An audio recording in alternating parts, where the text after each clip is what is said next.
আর্থিক খাতে শৃঙ্খলা ফেরাতে প্রথমবারের মতো দেশের সব ব্যাংকের বহির্নিরীক্ষকদের জন্য নিরীক্ষকের ফি ঠিক করে প্রজ্ঞাপন জারি করেছে ফাইন্যান্সিয়াল রিপোর্টিং কাউন্সিল এফআরসি। রোববার এ বিষয়ে একটি প্রজ্ঞাপন জারি করে এফআরসি। এতে বলা হয়, প্রতিটি ব্যাংকের মোট সম্পদ, ঝুঁকিপূর্ণ সম্পদ ও আমানতের ভিত্তিতে অডিটরদের জন্য সর্বোচ্চ ও সর্বনিম্ন ফি নির্ধারণ করা হবে। মোট সম্পদ বা ঝুঁকিপূর্ণ সম্পদের স্তর এবং কর্মঘণ্টার ভিত্তিতে অডিট ফি নির্ধারণ করা হয়েছে।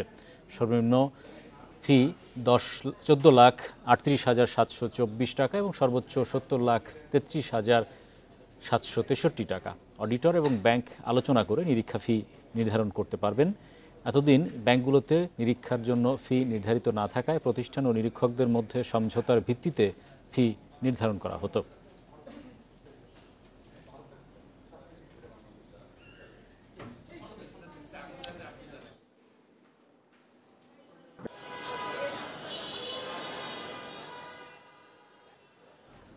প্রথমবারের মতো ব্যাংক নিরীক্ষকদের নিরীক্ষার ফি নির্ধারণ করে দেওয়া হয়েছে। এ বিষয়ে আলোচনায় আমাদের সঙ্গে যুক্ত হচ্ছেন এফআরসির চেয়ারম্যান জনাব সাজ্জাদ হোসেন ভূঁইয়া। জনাব ভূঁইয়া, আপনাকে স্বাগত জানাচ্ছি। আপনারা এই যে ব্যাংক নিরীক্ষার যে ফি নির্ধারণ করলেন, এর মাধ্যমে ব্যাংক খাতে কী ধরনের শৃঙ্খলা ফিরবে বলে আশা করছেন? আপনার বাংলাদেশ ব্যাংক 2024 সালে একটি ব্যাংক নিরীক্ষা বিধিমালা প্রস্তুত করেছেন।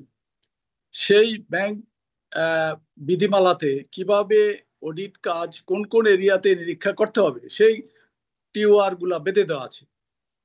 এর ফলে আমাদের নিরীক্ষকরা, ইনস্টিটিউট অফ চার্টার অ্যাকাউন্টগণ, ওনারা বিভিন্ন রকম ফি বিভিন্ন ব্যাংকের কাছে ওনারা দাবি করছিলেন।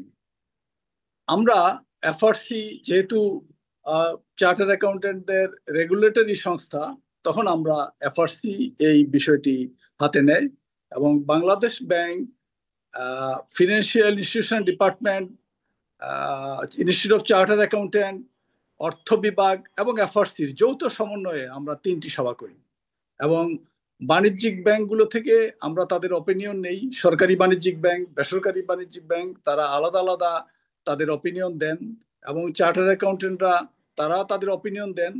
আমরা এই সমস্ত অপিনিয়নগুলোকে বিবেচনায় নিয়ে আমরা ব্যাংকের মোট সম্পদ অথবা মোট ঝুঁকিপূর্ণ সম্পদ যে কোনো একটাকে ভিত্তি হিসাবে ধরে আমরা কর্মঘণ্টা নির্ধারণ করেছি এবং সেই কর্মঘণ্টার ভিত্তিতে মিনিমাম এবং ম্যাক্সিমাম অডিট ফি নির্ধারণ করে দিয়েছি।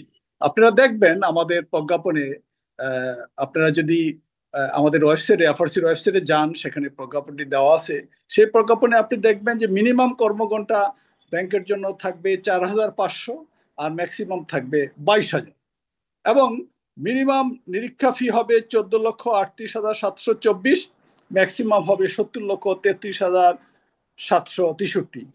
এই যে মিনিমাম কর্মঘণ্টা এবং ম্যাক্সিমাম কর্মঘণ্টা, মিনিমাম অডিট ফি এবং ম্যাক্সিমাম অডিট ফি, এই সীমানার মধ্যে নিরীক্ষকগণ ব্যাংকের সাথে বসে তারা সমঝোতার ভিত্তিতে তাদের অডিট ফি নির্ধারণ করবেন। তবে এই কাঠামোর বাইরে তারা যেতে পারবেন না। এটি সুনির্দিষ্ট করে দেওয়া হলো যাতে আর্থিক খাতে, ব্যাংক খাতে অডিট অত্যন্ত সুশৃঙ্খল হয় এবং অডিট যদি সুশৃঙ্খল হয় তাহলে আর্থিক শৃঙ্খলা ব্যাংক খাতে ফিরে আসতে বাধ্য হবে। এবং সেই লক্ষ্যেই বর্তমান সরকার ডক্টর সালেউদ্দিন সাহেবের নেতৃত্বে এবং বাংলাদেশ ব্যাংকের গভর্নর মহোদয়ের নেতৃত্বে এফআরসি সহযোগিতা করে যাচ্ছে।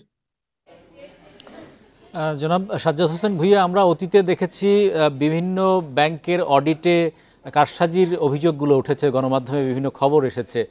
আমরা দেখেছি তাদের যে সম্পদের মান একরকম দেখানো হয়েছে অডিটে, পরবর্তীতে তার নিম্নমান কিন্তু আমরা দেখতে পেয়েছি বিভিন্নভাবে। তো এই বিষয়গুলোকে আরও নজরদারি, জোরদার তদারকি করার জন্য আপনারা কি ধরনের পদক্ষেপ নিচ্ছেন? অবশ্যই আমরা আমাদের যে বাংলাদেশ ব্যাংকের যে টিওআর আছে, আপনারা দেখবেন আমরা বলেছি যে বাংলা ব্যাংক কোম্পানি বহির্নিরীক্ষণ বিধিমালা 2024 অনুসরণে আমরা বহির্নিরীক্ষা ফি নির্ধারণ করেছি। ওই বিধিমালার বাইরে যদি কেউ যেতে চান তাহলে কিন্তু তাকে ছাড়া হবে না। ওই বিধিমালা মানতে হবে এবং তার ভিত্তিতে অডিট করতে হবে। সেই বিধিমালা মেনে যদি নিরীক্ষা কাজ করেন তাহলে এখানে সম্পদের মূল্যমান কম বেশি করার কোনো সুযোগ থাকবে না এবং দায়ের মূল্যমান কম বেশি করার কোনো সুযোগ থাকবে না। ব্যাংকে যে সিকিউরিটি রেখে লোন নেন সে সিকিউরিটিরও মূল্যমান কম বেশি করার কোনো সুযোগ থাকবে না। অবশ্যই অবশ্যই একটা গতিশীলতা এবং একটা নিয়ম প্রতিষ্ঠিত হবে, যার মাধ্যমে অতীতের যে ভুলভ্রান্তি ছিল সেখান থেকে আমরা ব্যাংকিং খাত ঘুরে দাঁড়াবে এবং এফআরসি এক্ষেত্রে কঠোর ভূমিকা পালন করবে। যদি এই ধরনের অনিয়ম যদি আগামীতেও পাওয়া যায়, শাস্তি হিসেবে আপনারা কি ধরনের বিধান রাখছেন?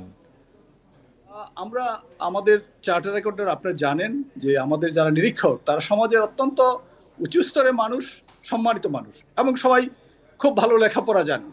তাদের শাস্তির বিষয়টি আমি শুরুতেই বলতে চাচ্ছি না। আমি আশা করব যে ওনারা আমাদের যে বিধিমালা, বাংলাদেশ ব্যাংকের বিধিমালা, এফআরসির বিধিমালা তা মেনে তারা কাজ করবেন, এই প্রত্যাশা আমাদের আছে। যেহেতু আমরা নজরদারিতে আছি, আমরা কেন ভয় পাবো, কেন আমরা আশঙ্কা করব?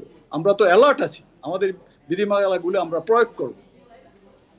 ধন্যবাদ জনাব সাজ্জাদ হোসেন ভূঁইয়া আমাদের সঙ্গে যুক্ত হওয়ার জন্য।